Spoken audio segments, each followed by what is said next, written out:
ലഹരി കൈമാറ്റം തടയാൻ പോലീസും എക്സൈസും പരിശോധനകൾ കർശനമാക്കിയതോടെ കോട്ടയം ജില്ലയിൽ കഴിഞ്ഞ ഒരാഴ്ചയ്ക്കിടെ രജിസ്റ്റർ ചെയ്തത് നിരവധി കേസുകളാണ്. കഞ്ചാവും രാസലഹരി വസ്തുക്കളും നിരോധിത പുകയില ഉൽപ്പന്നങ്ങളും വലിയ അളവിൽ പിടികൂടുകയും ചെയ്തു. ലഹരി ഇടപാടിലെ പ്രമുഖ കണ്ണികളിലേക്ക് എത്തിച്ചേരാനാണ് പോലീസ് ശ്രമിക്കുന്നതെന്ന് കോട്ടയം ജില്ലാ പോലീസ് മേധാവി KM സാബു മാത്യു പറഞ്ഞു.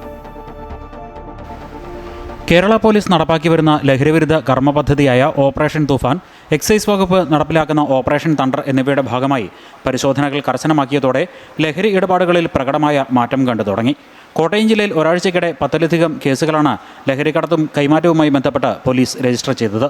ഇതിലൂടെ വലിയ അളവിൽ നിരോധിത ലഹരി വസ്തുക്കളും പിടിച്ചെടുത്തു. കിലോ കണക്കിന് കഞ്ചാവും 10,000-ൽ പരം പാക്കറ്റ് നിരോധിത പുകയില ഉൽപ്പന്നങ്ങളും പിടിച്ചെടുത്തു. കാഞ്ഞിരപ്പള്ളി പുൻകുന്നത്തു നിന്നും കാറിൽ കടത്തുകയായിരുന്ന 1/4 കിലോയോളം MDMAയും പിടികൂടി.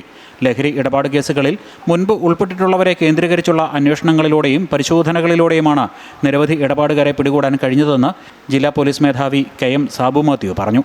ഓരോ സ്റ്റേഷൻ തലത്തിലുള്ള യൂസേഴ്സിൻ്റെ ലിസ്റ്റ് കണ്ടുപിടിക്കും. യൂസേഴ്സിന് അവർ അറിയാതെ പെട്ടുപോകുന്നവരുണ്ട്. അപ്പോൾ അവരെ കണ്ടുപിടിച്ചിട്ട് അവരെ അവയർനെസ് ക്യാമ്പയിൻ കൂടെയും അതുപോലെ തന്നെ DAD സെൻറ്ററിൽ കൊണ്ടിട്ട് അവരെ നല്ല ആൾക്കാരെ തിരിച്ചുകൊണ്ടുവരാണ് ഫസ്റ്റ് സ്റ്റെപ്പ്.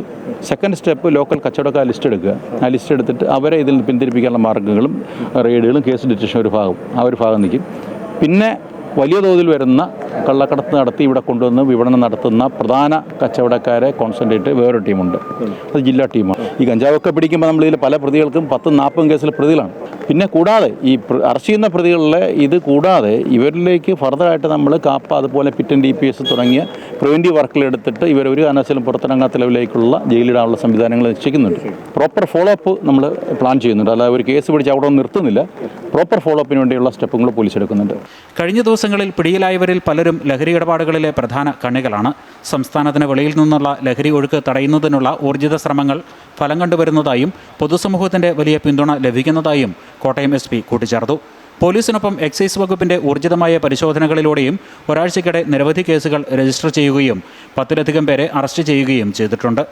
ലഹരി ഇടപാട് കേസുകളിൽ ശിക്ഷ കഴിഞ്ഞ് പുറത്തിറങ്ങുന്നവരെ നിരീക്ഷിക്കുകയും വിദ്യാലയങ്ങളുടെ പരിസരങ്ങളിലും യുവാക്കൾ ഒത്തുചേരുന്ന സ്ഥലങ്ങളിലും കൂടുതൽ ശ്രദ്ധ പതിപ്പിക്കുകയുമാണ് പോലീസും എക്സൈസ് വകുപ്പും ലക്ഷ്യമിടുന്നത്.